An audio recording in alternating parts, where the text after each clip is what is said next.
everybody. Welcome to the Touch Tennis Show. Alongside me, we've got, as always... Hi guys, Chris Eaton here. And tonight we've got from the LTA, Sam Richardson, and our special guest via live feed is Chris Sutar. Chris, how you doing? Very well, thank you. Chris, you're going to need to speak up a little bit. Hopefully you don't wake anyone up in the house. Yeah, babies to wake up. And yeah, don't make any odd gestures like that with your tongue in your mouth, because people can see that. I'm not quite sure what you're telling us here, but you know, there's a reason. You know, there's some really odd things we could talk about, but we're going to stick to the tennis and stuff. It's good to have you on the show. We've had a fantastic summer of sport, and although Andy didn't top it off with a win at the Masters, we were fortunate enough to see almost the best of him in many matches. No one's going to forget the Aussie Open semi-final, but also winning his first slam. Chris, what do you put this down to? The success we've had in Britain this year. I think it's a combination of things. I think success breeds success. I think that. So, are you saying that maybe it's all of my wins that have rubbed off on him? Yeah, probably that's probably the biggest effect. But I think that ultimately most success comes down to people, and I think the person himself has obviously made small gains, and we've got Mr. Lendl in the background has made a couple of % difference, so these tiny differences make a big difference at the top end. Yeah. And you're looking at some of the other players this year, I mean, focusing a little further south of the border. Not that we would separate you now that you have a Grand Slam winner for Great Britain. But before that, we had Laura Robson and Heather Watson this year. They've done some fantastic things. Yeah.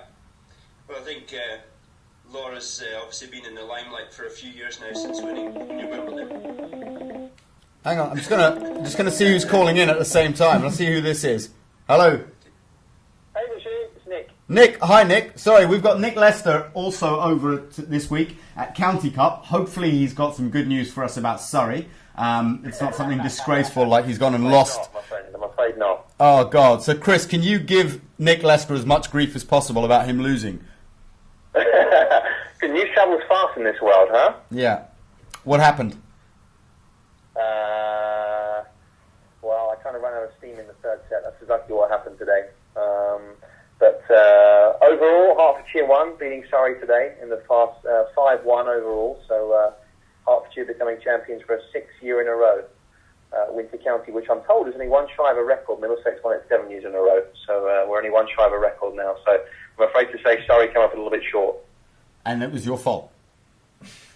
My fault. Might be Chris's fault for not actually being there this weekend. Wow. Chris, I was just about to say, that comment there about a record means I'm playing next year, 100%. Sam, you follow County Cup much? No, not so much. No? Why not? Well, I don't know. I prefer the international tennis. It hurts Sam's feeling when under 12s he got kicked out of the Surrey team and never managed to get back. You never recovered, did you? No, yeah. Do you really suck that badly? Yeah, I'm pretty atrocious. Because I mean, your technique, I mean, but it's still effective enough to give you a proper whooping. So that's what I need. I don't believe you've ever beaten me, Sam. I don't believe officially you've ever beaten me. You have the most warped, selected memory I've ever come across. If there's anyone out there who thinks Sam's ever beaten me, please call in. If they think they've ever beaten me, I don't believe I've ever lost a match. But that's a different story, especially not for my country or my county. Now, Chris, talking of countries, Nick, you might want to learn something from this while you're on the phone. Okay. England, last year, we went up to Scotland, and there was 6 of us. And we played Scotland's finest. Alan McDonald, Chris Sutar selected a team, and we crushed you. We beat you pretty badly, huh?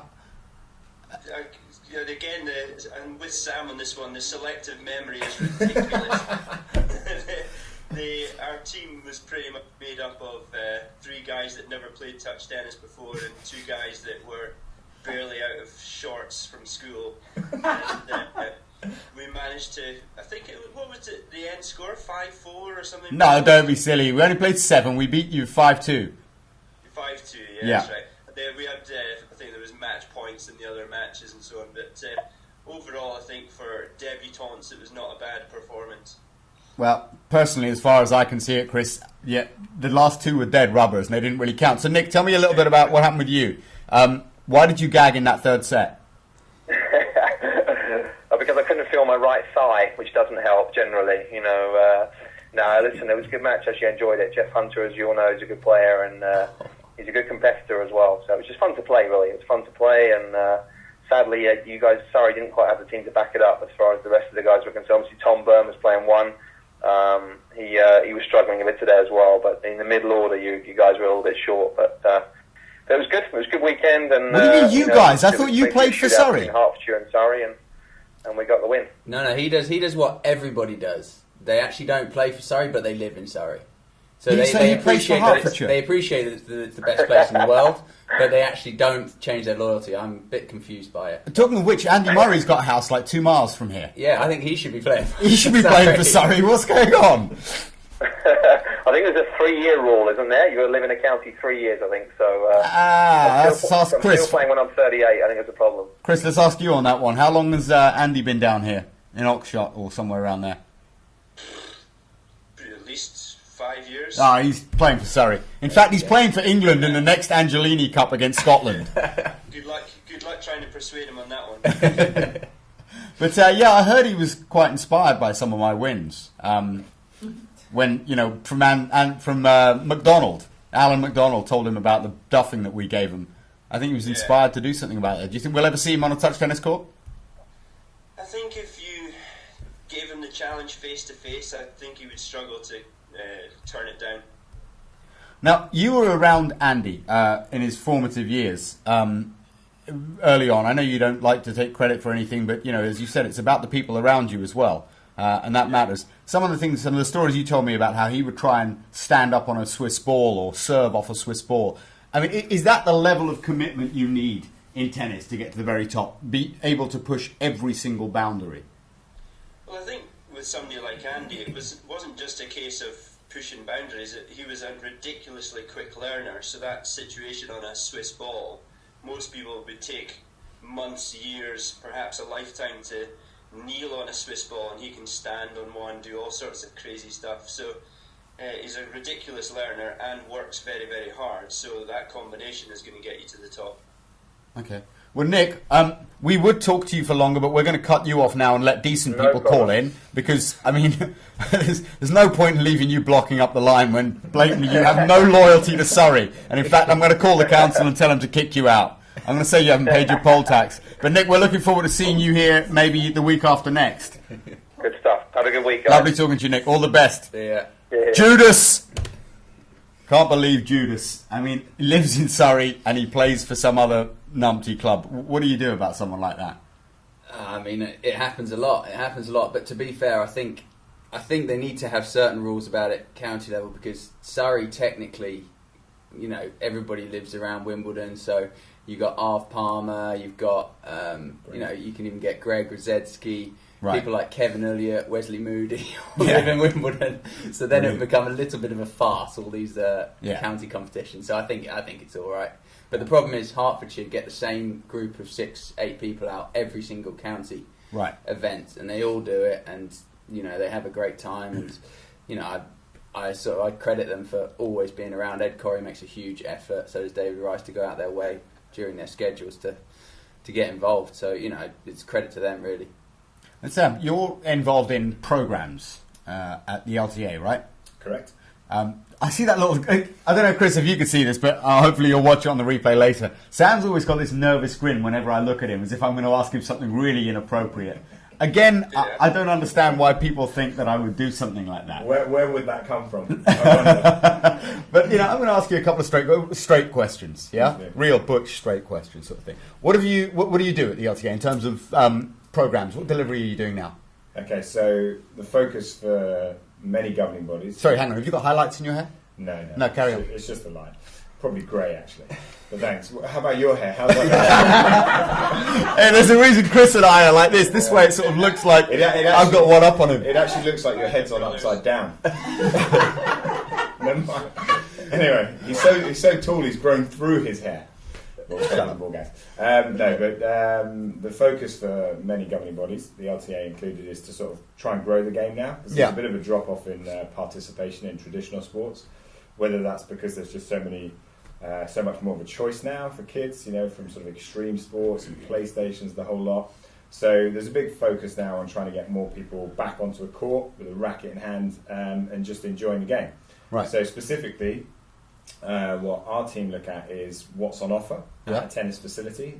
So that's typically called a program. Yep. And within a program that's made up of coaching, competition, mini tennis for kids, cardio tennis, tennis express, which is sort of an adult beginner program that we're What mini tennis? What's that? Mini tennis is tennis for 10 and under kids. So where's that played? What's that played on? It's played, well, the first stage, which is called Mini Red, is not dissimilar to touch tennis. I mean, I don't know where you got your inspiration from, but it's fundamentally exactly the same as touch tennis. Are you serious? Yeah, so it's, So someone out there ripped me off. 25 25 years ago when I was thinking about it, they ripped me off. What do you reckon? Do you reckon maybe like one of those alien machines took me off the planet, did a little anal probe, and got the information out of my brain? Because look, I mean, let's face it, UFOs never probe anywhere else. And they took the idea and gave it to someone else to distribute. Yeah, okay, you lost me there, but anyway. So joking aside, mini tennis, red, is on a sort of 36-foot court. Okay. So it's for sort of 8 and under year old kids. Mental age or physical? Physical, well, and then you've got orange and green, so it's like a traffic light, red, orange and green. And the idea being that the courts, the rackets, the ball are all appropriate to the size of the child, so they can learn the game and they can enjoy the game at the right stages and hopefully then stay in the sport. Right. So that's mini tennis. Okay. And tell me about the other one, Tennis Express. Tennis Express, that's being developed by the ITF, the International Tennis Federation, so it's going to go global, and it's basically a 6-week instructional program for adult beginners. So for people who haven't played in years or who are looking to learn the sport, it's a kind of a crash course for them to get back into sport. And there's a few tricks. We use slightly softer balls for them to learn the game quicker, but it's about bringing them together in groups and it's about getting them playing the game as quickly as possible. Okay.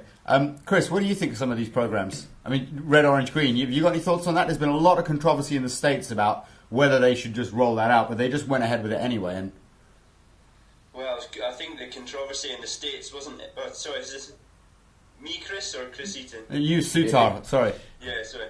The controversy in the States wasn't with the system, it was the fact that the ITF mandated it for the States, and as we know, the Americans don't like being told what to do, so... Well, you've got an American over there sitting there waiting to come on the show. Be careful.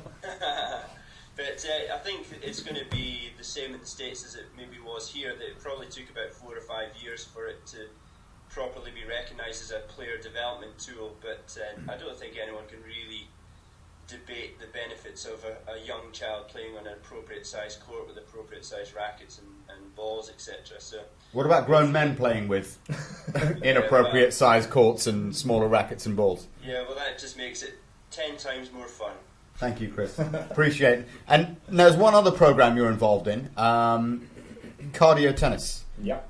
Tell me about that. Okay, so cardio tennis was born in the USA. We have Michelle with us here tonight, who I think you're going to be speaking to in a minute.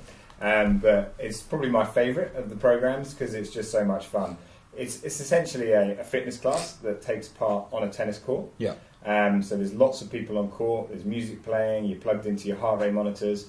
But I guess the overall idea with cardio tennis is trying to sort of reposition tennis as something that's fun and something that's a decent workout and highly social. Because unfortunately for a lot of people, their first experience of tennis, and I'm talking about beginners here, not existing tennis players, but their first experience is quite a negative one. So they might go out and they're using the fully pressurized ball and they're having rallies of 2 or 3 shots and it's breaking down and they're just picking up balls the whole time. And it's not much fun.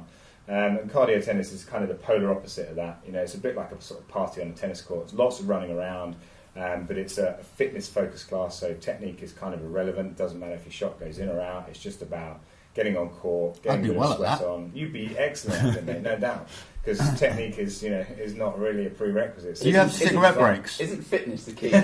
Yeah. No, it's not. It's for people of all different fitness levels as well. That's what's great. It's a real sort of leveler, so it doesn't matter if you're fit or looking to get fit, or if you're not a very good tennis player or a good tennis player, it really is for everyone. You got a video that you've brought in with us. We're going to switch to that for a second, and then when we're done with that, we're going to say goodbye to this numpty here, because we don't need him on the show anymore, those highlights. But Sam, I want to thank you for coming on. This video should tell you a little bit more about cardio.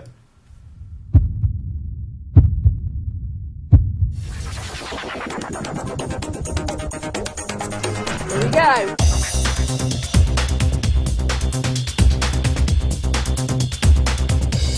Cardio tennis is a group fitness activity featuring fast-paced drills and games, calorie burning. It's very fun and it's very social. Keep moving, keep moving. It's about training in their heart rate zone, staying in that zone, and burning calories. The end result is actually a lot of game improvement as well. Again, here we go. 1. Lots of movements on the courts. It doesn't matter if we can play or not. Most important thing that we're burning calories, we're having lots of fun, and keep everyone moving all the time. Well done, guys. Well done, guys. Around you come. Here you go.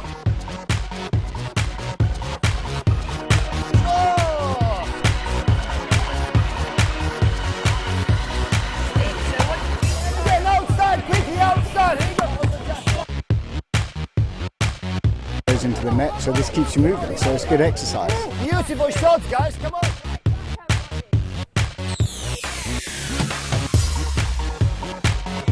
And you get to know the names of the people you're working out with. It's sociable. You play in teams, so it's really good. It's great for all ability levels. We finally have a product where we can put all players on a court at one time, and they can have an enjoyable experience. Right, we're back. So, I'm sorry if everyone's laughing. Right now we've got Michelle Krause with us, and alongside her we've got Karen Clydesdale, but Sam Richardson in the audience just cut the cheese. He's sitting there and he said, I really need to fart. And he let one go. He's disgusting scum. Thank you very much. We're going to have to sit in this room now smelling that. But thank you so much for joining us. Chris, on your right, you've got, immediately to your right, you've got Karen, and, Michelle, and then further on from her, you've got Karen. Now, Karen, you're in charge of cardio tennis in Australia, correct? As I understand it. And Michelle, you are the co-founder, you were saying earlier, but as far as the other person who's not here, we're just going to call you the founder.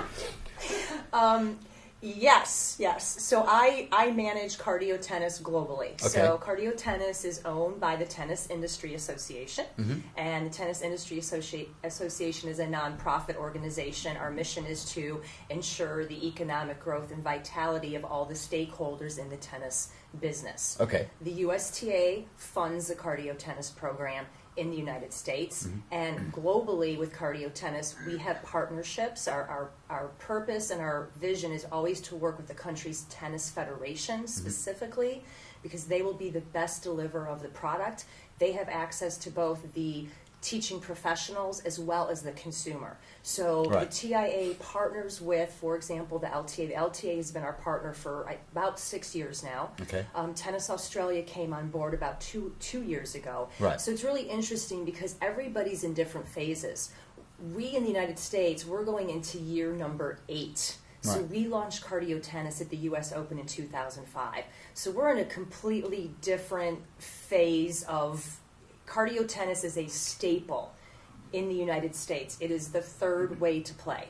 There's singles, there's doubles, there's cardio tennis. I mean, how big is it in the States at the moment in terms of participation numbers? It's that big, and that people actually call themselves cardio tennis players because they started tennis with cardio tennis, and that's all they know. They couldn't tell you an NTRP rating. They're like, I'm a cardio tennis player. Right, okay. So numbers-wise, we have about 1,800 official sites, and we have 1.3 million cardio tennis participants in the United. That's our United States numbers. Wow. So that's not globally. So it's tremendous growth. It beats squash in participation. Well, come on, that's not hard. True. Right now, tiddlywinks beat squash. That is true. Actually, squash is having a resurgence in the U.S., but what was exciting about that number, when that number came out, we were about 4 years into cardio tennis. And so when you compare it, squash has been around for over 100 years, cardio tennis 4, it was an exciting number for us. But very popular. The tennis professionals love it. The consumers love it. Consumer feedback is, this is a form of exercise that I love. Yeah. The time flies. When somebody tells you that time flies, you know that they're having a good time. Yeah. The key is the heart rate monitor, because you're having so much fun that you often forget that you're actually getting this incredibly calorie burning training in your zone workout. Yeah. So a heart rate monitor is one of the 6 components of the class. Right. Okay. What are the other 5 components? Yes. Cigars, whiskey. Cigars and a little beer and my kind of thing. The 3 segments. So any group fitness activity has a warm up, a cardio portion, and a cool down. So Okay. cardio tennis is a very safe and healthy activity. Partly because of that, partly because we use the heart rate monitor. The agility ladder is a component. It's your best sideline tool, Cardio Blast.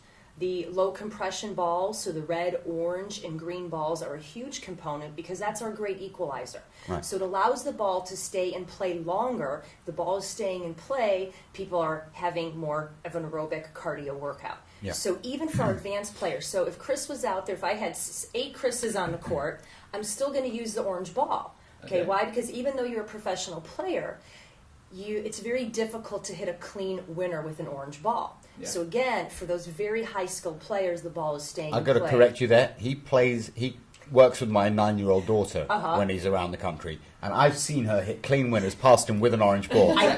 It's amazing how much I miss with an orange really? ball. Okay, well I understand. So see, it's all good. Missing or hitting. Music is one of the components, and our major source of music is a company called Power Music, and they are the leader in the fitness industry when it comes to that type of music. So music energizes, it motivates everybody. If you walk into a fitness center, Can you do the Gangnam Dance with No. with a tennis racket? I have never even attempted that. Wow. We wanted to do it as a flash mob. I think we should ask her to do it right now. Because I couldn't. No, there are many things that I would do. That will not be one of them. Chris, what do you reckon? Vote? Should we vote? I don't even know how to do it. I'll teach you it. Don't worry. I'll show you a YouTube video. Okay, Okay, so that's 3 yeses. We can need do to that see at her the do the end. Gangnam At the Dance. end, can we do it? As the way out of the show, as the outro, we're going to have them doing the Gangnam Dance. That's going to be our grand finale. That can be our grand Perfect. finale. Heart rate monitors, like I said, and then the skill of the professional. So it's very important that a tennis professional or a fitness professional has been trained to deliver the product. Okay. Because it's very scientific, it's very technical. You have to understand how the heart rate monitor works, where people's ranges need to be, what happens when they're below the zone, how to work them, when they're above the zone, those sorts of things. Hang on, I've seen Sam Richardson delivering a lesson. How can you tell me this is technical when that numpty can do it? He doesn't even know how to send a text message. Sorry, I'm just tweeting. Tweeting or farting again? Jesus Christ. Well, I have taught Sam and Karen everything they know, so Okay. I have full confidence in the So two of you them. take responsibility I would take full for it. responsibility. So if I go and take a lesson now from Karen, I'm not going to have a heart attack or You're anything not like that. So you'll structure the lesson based on my ability Exactly. or my fitness level. Exactly, and the beauty of that also You just is got that one again. You did. I heard it. We can have multiple ability levels. We can have a very low skill with a very high skill, and it's very distracting here. It really is. You're doing well. Yeah. Everyone is still going to have a great workout. So the coach has been experienced and trained to be able to make those modifications or those progressions based upon that individual player. Right. Again, I go back to the safety and healthy of it because a lot of people think cardio tennis, cardiac arrest. I can tell you that in 8 years' time since cardio tennis has been out there has been, to my knowledge, no incident of any cardiac arrest during a cardio tennis session. Unless Sam's taking it. Unless Sam's taking it. And See, I would love to. I mean, I would love to take someone on court playing touch tennis or tennis against them and give them a heart attack. And give them that a heart would be attack. my goal That in would life. be, That'd be so we're unbelievable. opposite there. So you don't want me getting a license to deliver cardio then? No, Well, we can probably work not. on that. I think the biggest testament about cardio tennis is that we did in the United States, we did cardio tennis with the Biggest Loser contestants. Right. And that was really a great Pay experience. attention, Chris. You need to be on this, okay? Because at the time, it was only the second week. There were still 15 contestants. They were all weighing in the 300 to 400 pound range. And they all did cardio tennis with smiles on their faces, absolutely loving it. Yeah. And if the biggest loser can do cardio tennis. Yeah. Anybody can do cardio tennis. And so for them, how that was so great because they're on a court smiling, laughing, instead of being on that treadmill with Jillian yelling in their face and them throwing up. Yeah. So I don't know, which one do you want to do? Fun fitness. And which one are you going to do for an extended period of time, like over year after year after year? So Karen, how's it? I mean, I've seen. I know Jaslyn Hewitt-Shahadi out in Australia plays touch tennis, but she's also been with Tennis Australia when they've been delivering cardio tennis. I don't know if she wasn't, but you headed up out there. Yeah. What's the take up been like out there? Because I know all you seem to do is, fitness stuff and Bondi Beach and Barbies. You don't really do anything else. You don't win medals. You don't win at sports of any description. It's a great lifestyle. Yeah. The weather over there's 30 degrees at the moment. So. Oh, okay. Yeah, but I just beat you at touch tennis. You did. I did. Thank you. Yeah, I was wearing these boots. I've never lost. I might come back next time. And I was wearing shoes. I've never lost to an Australian. Let's talk about runners.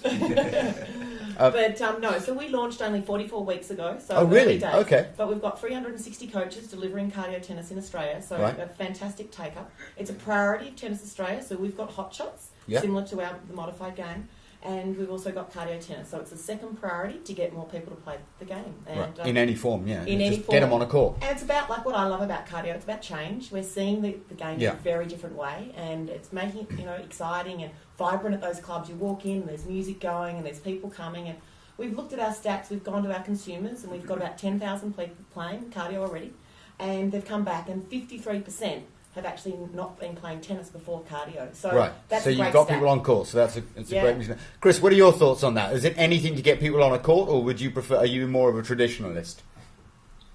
I think that I think it clearly has its place because it's very popular and it's growing quite massively in this country. I am quite a traditionalist, and I would personally choose to play tennis over cardio tennis, but when you're as supremely fit and chiseled as me, then Chris, I think we need to get Chris on the cardio tennis. I know you can't see us, but I just want to let you know that the audience can see you. So when you say stuff like that, back it up with something. Are we going to get him to take his shirt off to prove that? What is this rated? This show? What are we? Yeah, where are we? You're 18. It's after 9 o'clock. We've got Sam cutting the cheese over there. I mean, crying out loud, it should be rated X. Especially with what I can smell. It's disgusting. But Chris, you were talking about, so how would you suggest other ways of getting people on a court? Are there any other things that you would like to use or promote? I think that quite often we tackle kids to grow the game, but I think the easiest way would be to tackle parents. Yeah. If you actually got more families playing, then surely their kids can be given an opportunity. Well, our audience is young parents. Parents Right. are young. The average age is 39, and the mum's got 2 kids. Right. That is our demographic. So. Right. And family cardio tennis is big. I mean, because this is an activity that both the kids and the parents can be on the same court together. Right. Sam touched on it a little bit, but everyone needs to understand why cardio tennis was developed. We just didn't sit in a room one day and say like, "Oh, cardio tennis, let's do this." Yeah. Jim Baugh, who was the president of the TIA at the time and a USTA board member, also the ex-president of Wilson Sporting Goods, very smart gentleman, very well-known within the tennis industry. Not as smart as Eric Bablat, though, yeah? Eric Bablat's much smarter. Sorry, they're our lead sponsor. Eric is fabulous, and I'm a Bablat girl. So he was always about research. Yeah. And we've been, as a country, the United States, we've been about growing the game for a very long time. Maybe longer than the LTA, maybe a little longer than Tennis Australia, but that's always been one of our high priorities. Okay. So we looked at the numbers and we looked at the research, and it was showing that fitness activities were kicking the butt of traditional sports in the United States. Right. So, and this was 8 years ago. Right. So Jim looked at those numbers and said, how can tennis as a traditional sport, when we say traditional sports, we're talking about tennis, soccer, football, golf, volleyball, baseball, basketball. I guess I have your football, rugby. Those would be traditional. There's only sports. one football. There's only one football. Yeah. And when we play rugby, which is the same as you've adopted, we don't wear pads. We're heroes. That's because you guys are superstars. Yeah. And we win medals. Sorry, how many medals did you win at the Olympics? USA? Yeah, there's 700 million people there. There's only 50 million of all us. of them, pretty much. I have no. If you take that guy out of the pool that won 720 medals alone, You'd have nothing. Women dominated in the U.S. Olympics. Anyway, back to tennis. Back to tennis. How many men have you got in the top 10 at the moment? Oh, ouch. Ouch. Sorry, I just thought I had to stick that in. Because you got John Isner. We have John Isner. You may as well go for the Australians as well. Yeah, well, can you just get it out? Yeah, let's Can you get it out right now? Sam Stosur, didn't she get smoked? Oh no, Laura Robson came up short. You were lucky. She was getting blitzed that day, and Sam just came out with a little bit of grease with that slice. But I used that to great effect against you. But apart from that, who have you got? You got Tomic, mental case. Matosevic, one of the biggest mental cases around. Yeah, you had Yelena, what was her name again? Dokic, she was a mental case. I realised Hewitt's pretty mental. Hewitt's pretty mental. In a cool way. Look out for Ash Barty, she's coming up. Ash Barty? Ash Barty, yeah, junior, she's one junior. Yeah. Is she any good? Yeah, very good. Yeah, what about tennis? Yeah. And Luke Saville? Luke Saville. Oh yeah, I saw him. Very well too. He was playing against Brody, wasn't he? Yeah, they've got some good juniors. Yeah, we've got a good bit of depth there, so yeah, give us a bit of time. Chris, we got any depth coming out of Britain at the moment? The 15, 16-year-olds to crush these Aussies and Americans? I think the 95 boy age group's pretty strong. We've got Kyle Edmonds winning futures at 17 in South America on the dirt, so that's pretty promising. And, where's he from? Is he Scottish or English? I think he's got Scottish roots. So he's British? I actually think he's South African. Oh, is he really? I think he's got South African. Kevin Peterson, we love you. Yeah, exactly.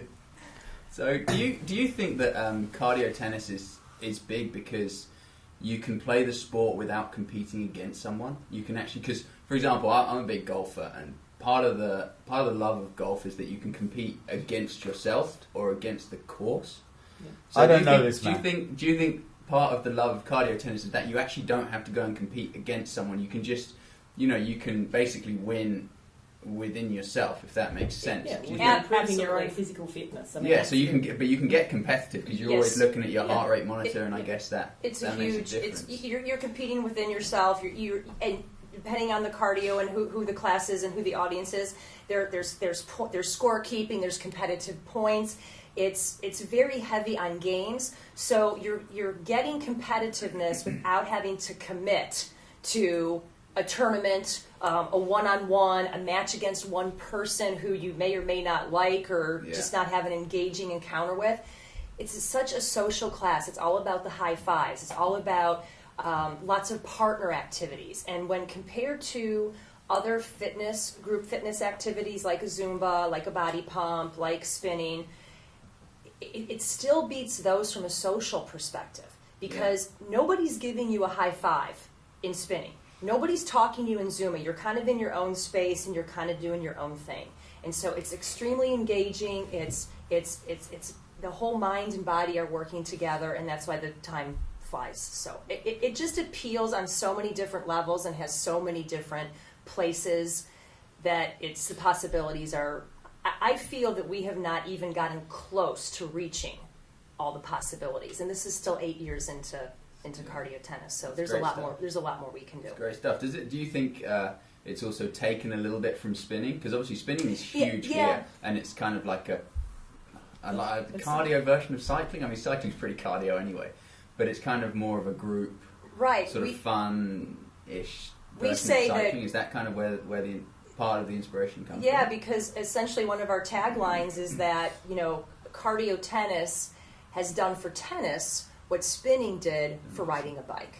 So we also refer to it as heart pumping fitness. I think one of the best ways to describe it is in a very simple way is it's tennis on steroids, because that's really what it is. And there's a little bit of a misperception out there, and people think that there's not a lot of ball striking going on. That's what it's all about. If you are not striking a ball every second, then it's not cardio tennis. It's how many balls can you hit in a 60-minute time period. We did some physiological testing, and we had heart rate monitors on, and obviously blood's taken, and we hit 100 balls in a cardio session. So that was on average with about 32 different people over a period of a week. And also we compared it to spinning and also to a boot camp, and the research has really shown within that. It was done by Sturt University, so it was true blue, fantastic research. We have universities in Australia? One. The thing I'd like to touch, and I think you're thinking about it as well, is how you've decided to say tennis on steroids as soon as we talk about cycling. So, what's going on there? Especially being an American. I can't believe you brought that up. Yeah. I think... Put you in an awkward spot there. I can't speak... Yeah. Can't speak for all Americans, but I think there's a general sense that everybody's doing it in that sport. So, I don't know. With Lance, he's done so much good. Yeah. I think it's just a really tough... And everybody doing it? What about, we have a big hero in England at the moment who's a cycling god, basically. Okay, and he's not doing it? Of course he isn't. Don't be silly. No, British people don't do things like that. Not like Andre Agassi, come out with a book like a year later and go, it was in a glass I drank from at a club. I mean, come on, Whereas in Britain we don't do things like that. We're straight up. Yeah. Have you ever seen me cheat? I mean, you've... Pool downstairs. But Chris, that's pretty much all we've got time for. Thank you very much for being with us, Chris. Appreciate you taking some time out of your evening. I know you'd like to have spent some of that time perhaps with your daughter rather than someone of a similar mental age, but it's always a pleasure to have you on. Michelle, thank you so much for coming and joining us, and really appreciate you coming over as well. Pleasure. I know you're only here. Now, just last thing before you go, Sam, I'm not even going to mention because he's disgusting. But last thing, you're here this week. What are you delivering, just quickly before you go? Very exciting. So we have the Global Cardio Tennis Training Conference the next 2 days. The first day is cardio tennis training, and then we're doing our new product, TRX Cardio Tennis, which is very exciting, just being introduced in the United States. And we have coaches coming from Slovenia, Beirut, Japan, Australia, Germany, Ireland, Greece, Germany, the US. Is anyone coming from Claygate? From Claygate? What's Claygate?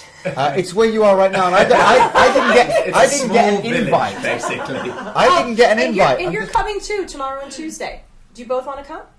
I wasn't invited. You're invited now. Well, I might be busy tomorrow doing my hair. Maybe they could do the demonstration at the ITF conference. I'm actually going to be at the ITF tomorrow. I've got to meet somebody. And then Kieran and I on the ITF conference, their Play and Stay conference, starts on Tuesday. Right. And so Kieran and I and Sam will both be doing some various cardio tennis presentations. So is cardio now, the ITF now completely endorse it as a means of... The ITF always has been our partner and supporter. Right. And Dave Miley is on the board of the Tennis Industry Association. Oh, that's who I'm meeting tomorrow. Yeah, so they're very supportive of the initiative as well. Cool. Yep. Well, thank you very much for coming on the show. Once again, anyone that tuned in or tried to call in, sorry if you couldn't get through. We were listening to Nick Lester talking about, greasing it, and it's a disgrace. But one last thing before we go, we're going to have to do our best to see how well can I get Michelle a lesson on this? Can somebody give me a lesson? Because I actually think that I am the only human alive who hasn't seen this video. Are you serious? I've seen it once. I flatly refuse. I've seen it once. Something like 600 million views, and I haven't done it. Really? Disgraceful. Sam, do you know how to do it? No. 100% you know how to do it. 100% you know how to do it. If anybody in here knows how to do it, it's that one. Chris is looking like Chris, do you know how to do it? Yeah, something like that, yeah. I don't know. Well, thank you very much, everyone. Well, hopefully we'll see you next week. All the best. Cheers.